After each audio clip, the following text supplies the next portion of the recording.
کیا برج خلیفہ کو گرانے کے لیے صرف ایک شاہد ڈرون ہی کافی ہے؟ مشرق وسطیٰ میں وہ ہونے جا رہا ہے جس کا کسی نے تصور بھی نہ کیا تھا۔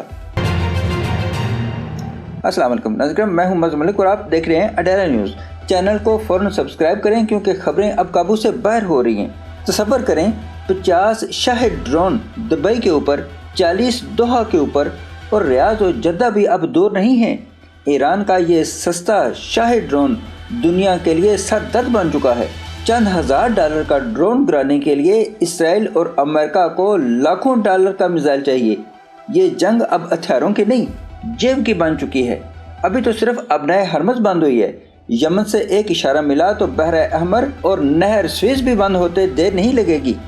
امریکہ کے تمام اہم ساتھی دبئی، قطر اور بحرین اس وقت عذاب میں ہیں کیونکہ ان کا دفاع اب ناممکن نظر آ رہا ہے۔ الجزیرہ نے دھماکے دار دعویٰ کیا ہے کہ نیتن یاہو کو قتل کر دیا گیا ہے۔